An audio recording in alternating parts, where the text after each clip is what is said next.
एक पिता की भूख। 5:30 को ऑफिस खत्म होने के बाद मैं सीधा घर नहीं गया था, क्योंकि मुझे मेरे दोस्त का फोन आया था, जिसने मुझे राजा रानी बड़ा पाव की शॉप के सामने मलाड में रुकने के लिए कहा था। उसे कुछ शॉपिंग करनी थी, इसलिए उसने कहा था, तुम रुकना, साथ में जाएंगे। हम दोनों हमेशा साथ में ही शॉपिंग करने जाते थे। उस शॉप के पास पार्किंग के लिए कुछ लोहे के एंगल लगे हुए थे। मैं उन्हीं पर चढ़कर बैठ गया और अपने दोस्त का इंतजार करने लग गया।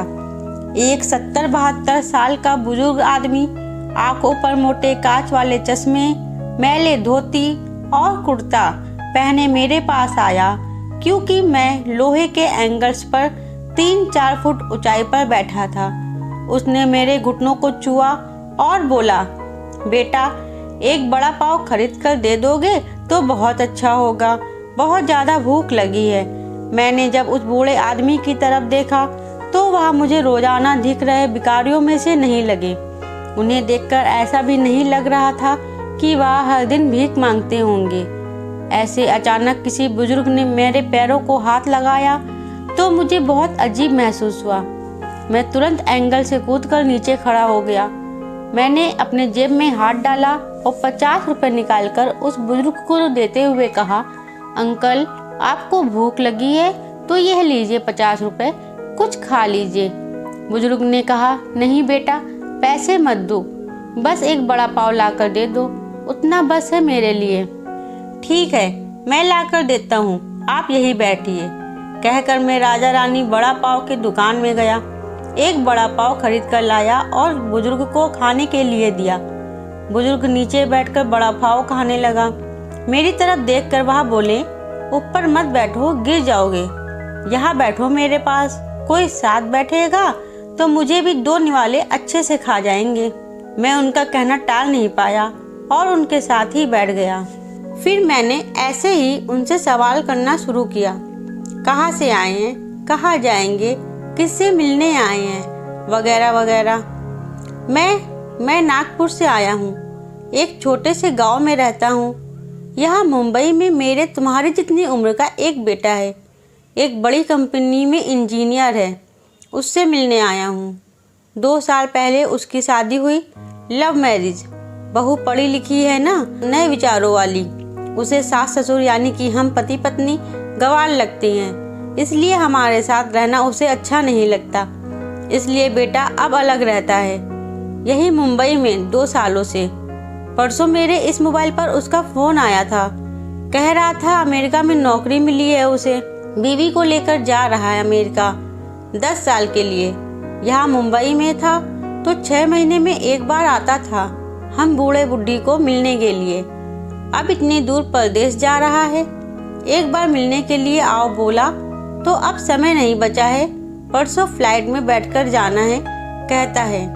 अब 10 साल के लिए जा रहा है, पता नहीं तब तक हम जिएंगे या मरेंगे, इसलिए सोचा खुद ही जाकर उसे मिल लेता हूँ। कल शाम से एयरपोर्ट को ढूंढ रहा हूँ, लेकिन यहाँ के लोग कहते हैं कि इस एरिया में एयरपोर्ट है ही नहीं। बुजुर्ग ने एड्रेस वाली चिट्ठी मेरे हाथ में देते हुए कहा। उनकी बात सुनकर मैंने कहा, लोग सच कह रहे हैं, एयरपोर्ट यहाँ नहीं है, सांता क्रूज में है। बुजुर्ग ने मेरी तरफ देखकर कहा, लेकिन परसों जब बेटे का फोन आया था तो उसने यही पता लिखवाया था। मुझे लगता है यह फोन भी खराब हो गया है, फोन ही नहीं आ रहा है बेटे का। मैंने बताया था उसको कि मैं उससे मिलने आ रहा हूँ मुंबई। कहते हुए बुजुर्ग ने मोबाइल मुझे देखने के लिए दिया। अब मेरे एक हाथ में चिट्ठी और एक हाथ में मोबाइल था। मैंने मोबाइल का बटन दबाकर देखे, मोबाइल अच्छे से चल रहा था और मोबाइल में नेटवर्क भी पूरी तरह से आ रहा था। मैंने उनसे पूछा, आपने नहीं लगा के देखा फ़ोन बेटे को? मुझे कहाँ आता है लगाना बेटा फ़ोन, कोई फ़ोन करता है तो उठा लेता हूँ बस। उन्होंने कहा। मैं रिसीव्ड कॉल में जाकर आखिरी आए नंबर पर कॉल किया। 2 रिंग्स बजने के बाद कॉल कट कर दिया गया।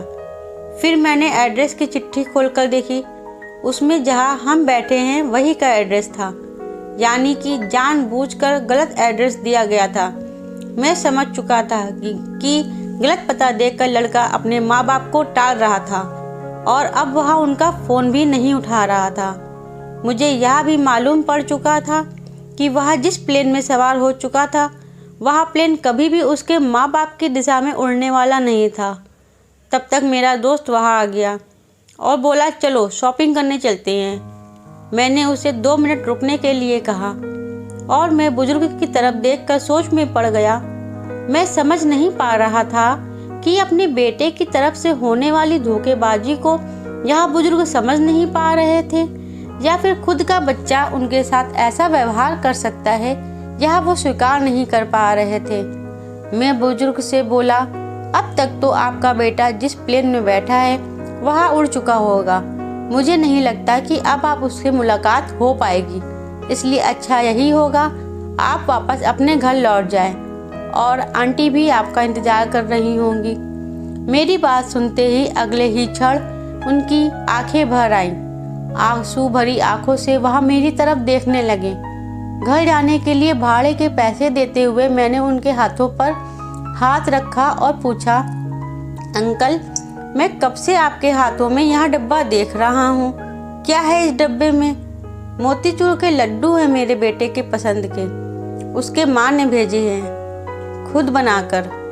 बुजुर्ग ने कहा, किसी खंजर से मेरे दिल को चीरकर मेरे अंतहा मन को जैसे लहूलुहान कर दिया हो, ऐसी हालत मेरी हो गई। मैं निशब्द होकर बुजुर्ग की तरफ देखता रहा और वही बैठा रहा। ये भाई चलना, देर हो रही है। मेरे दोस्त की आवाज़ कानों में पड़ी तो मैं होश में आया और ऐसे ही उस भीड़ में उसके पीछे पीछे चलने लगा। घर पहुंचकर आधी रात तक मैं सो नहीं पाया। रह रहकर एक ही सवाल मेरे मन में उठ रहा था, एक बड़ा पाव की भीख मांगने वाला वह बेचारा आदमी भूख से बेहाल होने के बावजूद अपने साथ लाए उस मोतीचूर के लड्डुओं में से एक लड्डू खुद नहीं खा सकता था क्या? अपने बेटे से इतना प्यार। तो दोस्तों, आपकी को ये कहानी कैसी लगी है कमेंट बॉक्स में ज़रूर बताइएगा। कहानी अच्छी लगी हो तो कहानी को एक लाइक कर दीजिएगा। चैनल पर नए हो तो चैनल को सब्सक्राइब कर लीजिए। तब तक के लिए राधे राधे।